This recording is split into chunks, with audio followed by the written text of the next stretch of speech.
और याद रखो कल रामनवमी है, कल के दिन भगवान राम प्रकट हुए थे। तो सबका स्वागत और धन्यवाद। ये शिला प्रभुपाद का पत्र, उसमें से लिया गया है प्रभुपाद का शिक्षामृत, 20 अप्रैल 1970। कंचनवाला को ये पत्र प्रभुपाद ने लिखा है। स्वच्छता भगवत भावना का दूसरा नाम है। ध्यानपूर्वक इस बात का पालन होना चाहिए और फिर आप अत्यंत तीव्रता से श्री कृष्ण भक्ति के पूर्णतम स्तर तक प्रगति करेंगे। तो आज के शिक्षामृत में प्रभुपाद स्वच्छता के लिए कह रहे हैं और ये बड़ी आवश्यक है। स्वच्छता जो है ये हमें भगवान के निकल ले जाएगी। अंग्रेजी में कहावत है, cleanliness is next to godliness. अगर हम साफ नहीं हैं तो कुछ भी नहीं है। सारे भक्त लोग ध्यान से सुनो। हमें बाहर की सफाई, नहाना धोना, धुले हुए कपड़े पहनना, शरीर का 12 अंग जो है 12 जगह तिलक लगाना, ये बाहर की सफाई। और भीतर की सफाई भगवान के नाम के सिमरन से। बाहर की केवल गंदगी दिखाई देती है पर अंदर की भी गंदगी प्रकट हो जाती है। अगर किसी के अंदर कोई गंदगी है, गंदगी मतलब बुरे विचार, निंदा, चुगली, हमेशा बुराइयों का सोचना, कृष्ण के अलावा, कृष्ण के चिंतन के अलावा हम कुछ भी सोचते हैं तो वो गंदगी है, अच्छा नहीं है। इसलिए ध्यान रखो और अंदर की सफाई, जब से हर समय भगवान का सिमरन, भगवान की लीलाओं का सिमरन, उनके नाम का सिमरन, और बुरे विचारों को अंदर नहीं आने देना। वो आएंगे जब तक शुद्धि नहीं होगी, लेकिन प्रयास करना है कि उनको भगा देना है। तो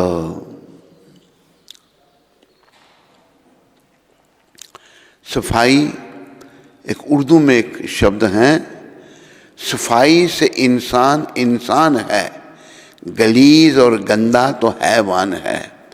सफाई से व्यक्ति इंसान व्यक्ति कहलाता है और अगर गंदा है तो वो जानवर है। जानवर बेचारे कोई सफाई नहीं कर सकते, उनको गंदे ही रहना पड़ता है। तो मनुष्य शरीर में प्रभुपाद जी ने इस पत्र के द्वारा हमें शिक्षा दी है कि हमें साफ रहना है और इसी से हमारी आध्यात्मिक प्रगति होगी। तो आज मेरी तबीयत बड़ी खराब थी, लेकिन ये जो गौर कथा है, मंगल आरती है, ये मिस करने से फिर बड़ा खराब लगता है, सारा दिन अच्छा नहीं लगता। तो प्रभुपाद कृपा से और नित्यानंद भगवान की कृपा से मैं आप सबके सामने उपस्थित हूँ और आज 22वें दिन की गौर कथा है। तो आप सब लोग बड़े ध्यान से गौर कथा को सुनो और इसको जीवन में धारण करो। कलयुग के ठाकुर गौर भगवान हैं। श्रीला पुंडरिक विद्यानिधि, ये प्रसंग आज है। एक दिन पुरी धाम में श्री गदाधर पंडित ने महाप्रभु से कहा, मुझसे इष्ट मंत्र का ठीक ढंग से उच्चारण नहीं हो पा रहा है। मुझे ऐसा लग रहा है कि मैंने उस मंत्र को किसी के सामने प्रकट कर दिया होगा।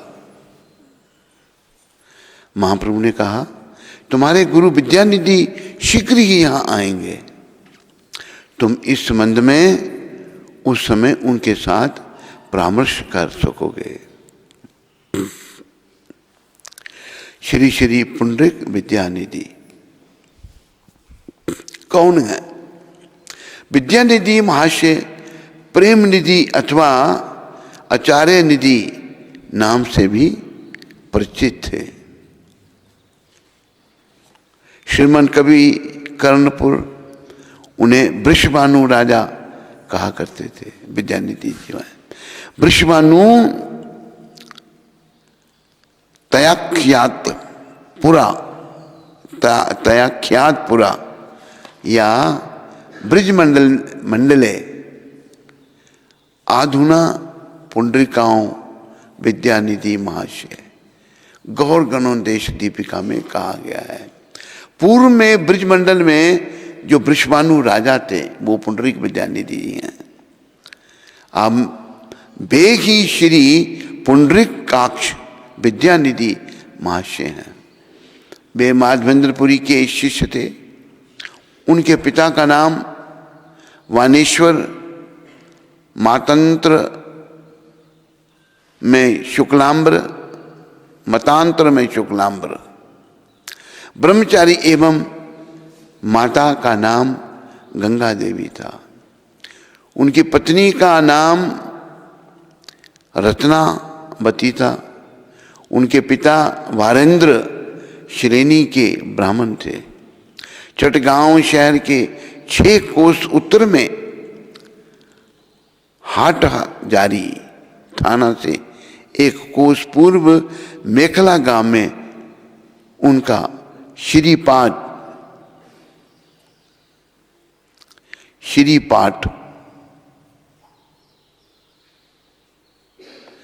श्रीमद, उनका श्रीपाठ आगे कुछ भी नहीं। श्रीमद वृंदावन दास ठाकुर ने श्री पुंडरीक विद्यानिधि का विशेष विवरण इस भांति दिया है। चाटी ग्रामे जन्म विप्र परम पंडित, परम सधर्म सर्वलोक अपेक्षित था। कृष्ण भक्ति सिंधु माजे भाषे निरंतर अश्रु कंप पुल्क वेशित कलेवर। गंगा स्नान ना करें पद स्पर्श भय, गंगा दर्शन करे निशार समय। गंगाए जे शब लोक करे अनाचार, कुल्लोल दंत धावन केश संस्कार। ए शकल देखिया पाए ने मने व्यथा, ऐते के देखने गंगा निशाए शर्तता। विचित्र विश्वास आर एक सुने तान, देवार्चन पूर्व करे गंगा जल पान। चाटी ग्राम में जन्म हुआ जिन परम पंडित का उनके लिए समस्त लोगों से उपेक्षित स्वधर्म ही श्रेष्ठ था। वे निरंतर ही कृष्ण भक्ति रूपी सिंधु में तैरा करते थे। अतः उनकी देह अनुकंप पुल्क आदि से युक्त रहती थी। अष्ट सात्विक विकार। पैरों से स्पर्श हो जाने के भय से वे गंगा में स्नान नहीं करते थे। गंगा जी का इतना सम्मान था उनके हृदय में। गंगा में जो लोग अनाचार अर्थात कुल्ला दांतन अथवा केश संस्कार आदि करते थे, वह सब कुछ देखकर उनका मन बहुत दुखी होता था। तभी वे रात के समय ही गंगा को देखा करते थे। उनका एक और विचित्र विश्वास था कि देवता की पूजा करने से पहले गंगा जल का पान करते थे। श्री चैतन्य भागवत मध्य लीला में ये वर्णन है। भगवान श्री गौर सुंदर ने नवद्वीप में महाभाव को प्रकट करने के उपरांत विद्यानिधि का नाम लेकर रोदन किया था। गौर भगवान ने उनको याद किया था। नृत्य करी उठिया बोशीला गौर राय, पुंडरिक बाप बोली कांधे उबर आए। पुंडरिक आरे मोर बाप रे बंधु रे, कभी तुमा देखी वो आरे रे बाप रे। हेना चैतन्य रे प्रिय पात्र विद्यानिधि, हेन सब भक्त प्रकाशशिला गौर निधि। नृत्य करके गौर राय उठकर बैठ गए और पुंडरिक बाप, अरे मेरे बाप पुंडरिक, मेरे बंधु रे, कब मैं तुम्हें देख पाऊंगा। पुंडरिक महाराज इतने महान थे, भगवान उनको याद कर रहे हैं। अरे रे बाप रे कह कर उच्च स्वर से रोदन करने लगे। भगवान रोने लग पड़े। श्री चैतन्य के ऐसे प्रिय पात्र थे विद्यानिधि, और ऐसे ही सब भक्तों को गौर निधि ने प्रकट किया। श्री चैतन्य चरितामृत में यह वर्णन है। श्री विद्यानिधि महाशय विषयी लोगों की तरह रहा करते थे। नवदीप नगर में भी रहने के लिए उनका एक मकान था। श्री मुकुंद वैद्य ओझा उन्हीं के स्थान के व्यक्ति थे। जब वे नवदीप मायापुर में आया करते थे तब श्री मुकुंद उन्हें कीर्तन सुनाया करते थे।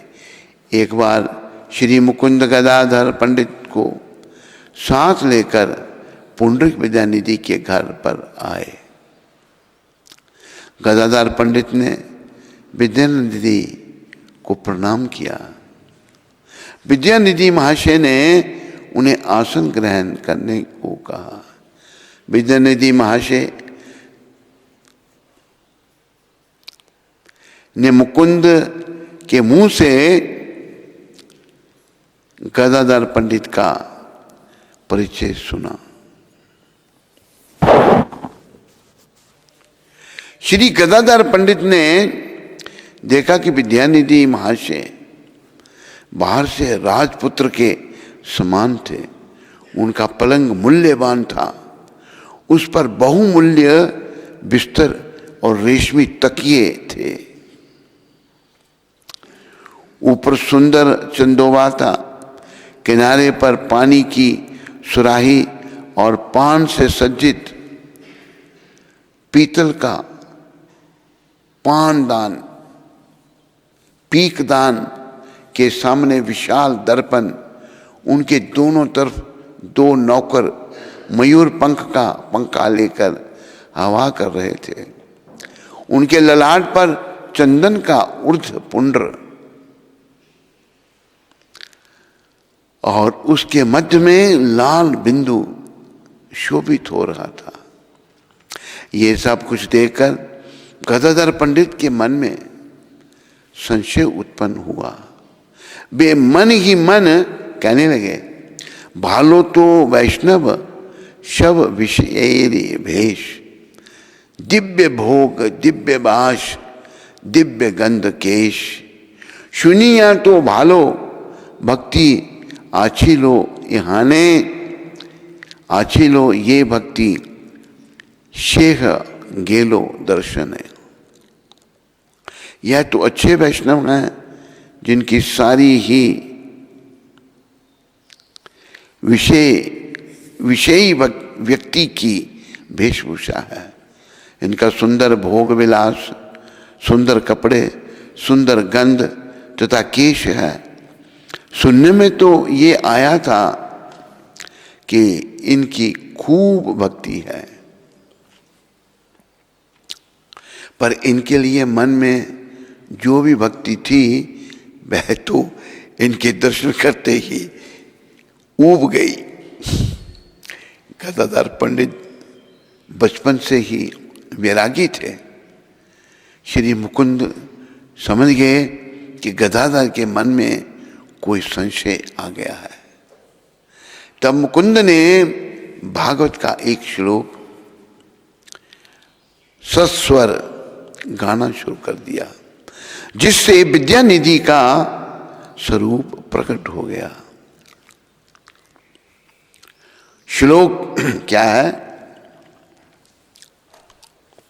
अहो बकीयम स्तन कालकूटम जिगासयापाय यदपाय साध्वी लेबे गतिम धात्रे उचितम ततोन्यम कंबा दयालु शरणम व्रजेयम। उस बकी पूतना ने श्री कृष्ण को मारने की इच्छा से, बकी लिखा है,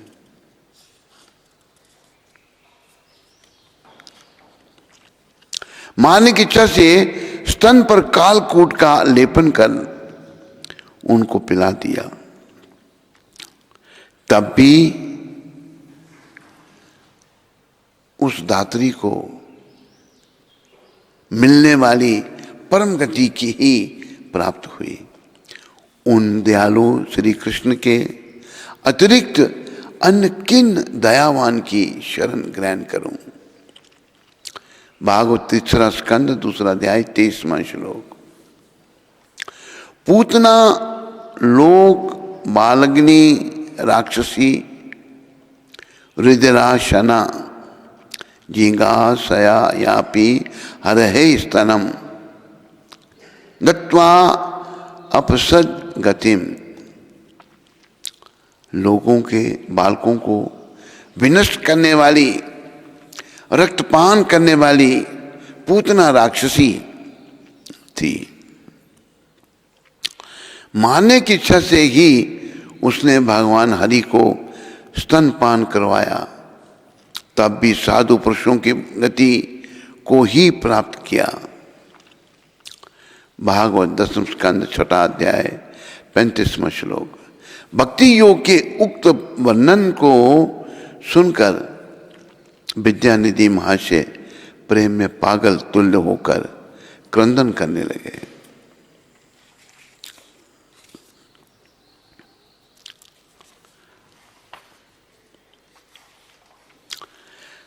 नायने अपूर्व वहे श्री आनंद धार जेनो गंगा देवीर लो अवतार।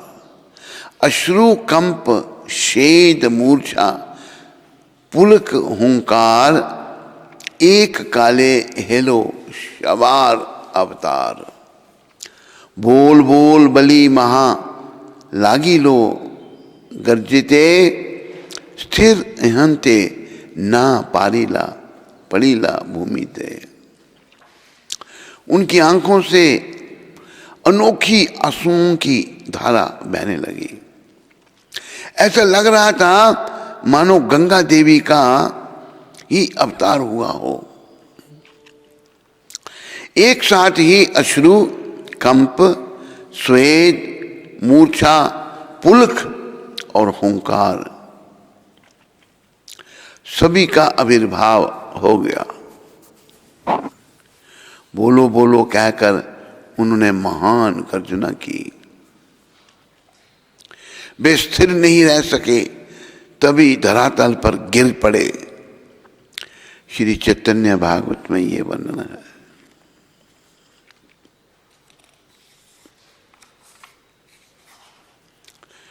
भूतल पर गिरकर विद्यानिधि महाशय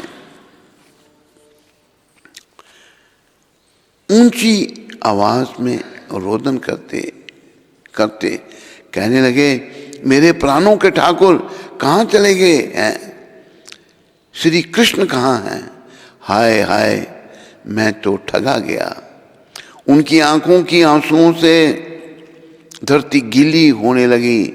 बीच बीच में ऐसा महाकंपन हो रहा था कि 10 सेवक भी उन्हें पकड़कर नहीं रख पा रहे थे। विद्यानिधि की ऐसी अद्भुत कृष्ण भक्ति और प्रेम विकार को देखकर श्री गदाधर पंडित आश्चर्यचकित रह गए। उन्होंने कहा, हेनो महाशय, अमी अवज्ञा करेलू, कौन बा अशुभ खाने देखी ते आई लू। ऐसे महाशय कि मैंने अवज्ञा ही की है, किस अशुभ क्षणों में मैं उनके दर्शन करने आया था। गदाधर पंडित मुकुंद से कहने लगे, मुकुंद, अमार तुम्हें केले बंधु कार्य, दिखाए ले भक्त विद्यानिधि भट्टाचार्य। एमत वैष्णव किबा आचे त्रिभुवने, त्रिलोक पवित्र हाय भक्ति दर्शने। हे मुकुंद, तुमने मेरे लिए सच्चे मित्र का काम किया है, जो विद्यानिधि भट्टाचार्य जैसे भक्त को दिखला दिया। इनके सामने वैष्णव क्या तीनों लोकों में कोई है? ऐसा भक्ति के दर्शन करने से तीनों लोग पवित्र होते हैं। श्री चैतन्य चरितामृत में यह वर्णन है। गदाधर पंडित ने कहा, मुकुंद, मैंने जब इनके प्रति अपराध किया है तब मैं इनसे मंत्र दीक्षा लूंगा। मुकुंद ने कहा, अच्छी बात है। इसके उपरांत मुकुंद ने विद्यानिधि को गदाधर पंडित के संबंध में सब कुछ बता दिया। गदाधर की बात सुनकर विद्यानिधि अत्यधिक प्रसन्न हुए। तदुपरांत शुक्ल पक्ष की द्वादशी तिथि को विद्यानिधि ने गदाधर पंडित को मंत्र दीक्षा दी। एक दिन श्री पुंडरीक विद्यानिधि महाशय रात को सबकी दृष्टि बचाकर श्री गौर सुंदर के निकट आए और आनंद से प्रभु चरणों में मूर्छित होकर गिर पड़े। अंततः क्रंदन करते हुए कहने लगे, हे कृष्ण, हे पिता, मैं अपराधी हूं, मुझे आप और कितना दुख देंगे। आप ही ने समस्त संसार का उद्धार किया है, केवल मुझे ही छोड़ दिया है। श्री गौर सुंदर ने तत्क्षण विद्यानिधि को अपनी गोदी में उठा लिया। तब भक्त लोग विद्यानिधि को पहचान गए। श्री गौर सुंदर ने विद्यानिधि से कहा, आजी कृष्ण वांछा सिद्धि कोरीला अमार, आज पाइलांग सर्व मनोरथ पार।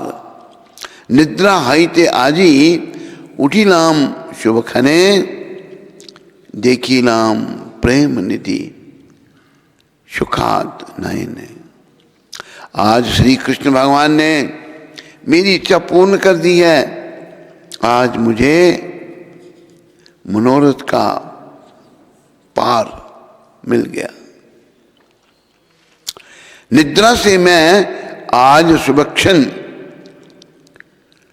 क्षण में उठा हूं, क्योंकि मैंने प्रेम निधि को अपनी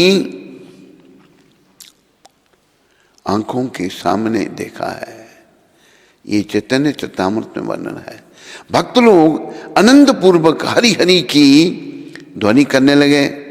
इसके पश्चात विद्यानिधि महाशय अद्वैत आदि भक्तों की चरण वंदना करने लगे। विद्यानिधि के साथ समस्त भक्तों का मिलन हुआ। महाप्रभु संन्यास ग्रहण के उपरांत जब पुरी धाम में रह रहे थे, तब प्रति वर्ष गौड़िया भक्त वृंद के साथ पुंडरीक विद्यानिधि महाशय भी पुरी धाम जाया करते थे। एक दिन विद्यानिधि महाशय पुरी धाम में आकर उपस्थित हो गए। श्री गदाधर पंडित की इच्छा पूरी हुई।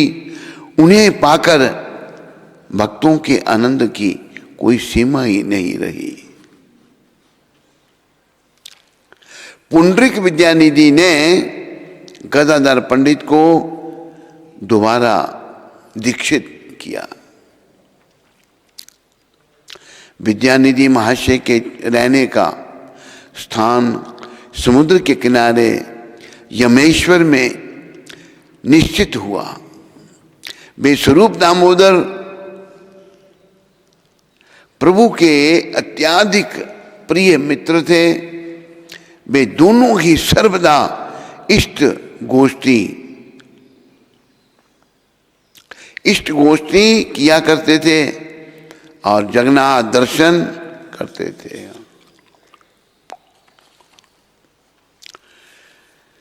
बोलो शिला पुंडरीक विद्यानिधि जी महाराज की। पुंडरीक विद्यानिधि जो थे वे बाहर से तो ऐसे राजसी थॉट में रहते थे, लेकिन भाव उनका इतना था कि उनको गदाधर ठाकुर जो राधा जी के अवतार हैं वो भी उनको नहीं पहचान सके। ऐसा लगता है उनका बड़ा विलासता का जीवन है, पर विलासता का जीवन नहीं था। वो देखने में लगता था ऐसा, पर वास्तव में वो बहुत उच्च कोटि के वैष्णव थे। जब मुकुंद जी गदाधर ठाकुर को वहां ले गए उनके दर्शन कराने के लिए, तब उन्होंने कहा भाई ये तो विलासता की मूर्ति है, इतना विलास। तो मुकुंद जी ने कहा मैं दिखाता हूं आपको ये कैसे विलासी है। उन्होंने श्लोकोच्चारण किया, महा अहोपकीयम स्तन कालकूट। ये श्लोक भागवत से है। ये लिखा है कि पूतना राक्षसी भगवान को मारने के लिए आई, लेकिन उसने क्या कैसे मारने, अपने स्तन पर जहर लगाया था। तो उस स्तन का पान किया भगवान ने बाल रूप में, और उसके प्राण भी हर लिए और उसको अपना धाम दे दिया। ये है हमारे भगवान। ऐसे भगवान को मत भूलो, इनको सदा याद रखो और जीवन को सफलता के पथ पर आगे बढ़ाओ। बोलो पुंडरीक विद्यानिधि जी महाराज की। बोलो पतित पावन गौर हरि भगवान की। बोलो नित्यानंद द्वैताचार्य गदाधर श्रीवास ठाकुर की। हरे कृष्ण। सबका धन्यवाद, सबका धन्यवाद। पुंडरीक विद्यानिधि हम सब पर कृपा करें और हमारे अंदर सोया होगा कृष्ण प्रेम जागृत हो, जैसे उनके हृदय में भगवान सदा विराजमान रहते थे। हरे कृष्णा। तो गुरु महाराज जी का बहुत बहुत आभार जो उन्होंने इतनी सुंदर गौर कथा का गायन किया। तो सभी लोग 3 बार हरि बोल बोल के उनका आभार व्यक्त करेंगे। हरि बोल, हरि बोल, हरि बोल। बोले सद्गुरुदेव महाराज की जय, जगत गुरु श्रील प्रभुपाद की जय।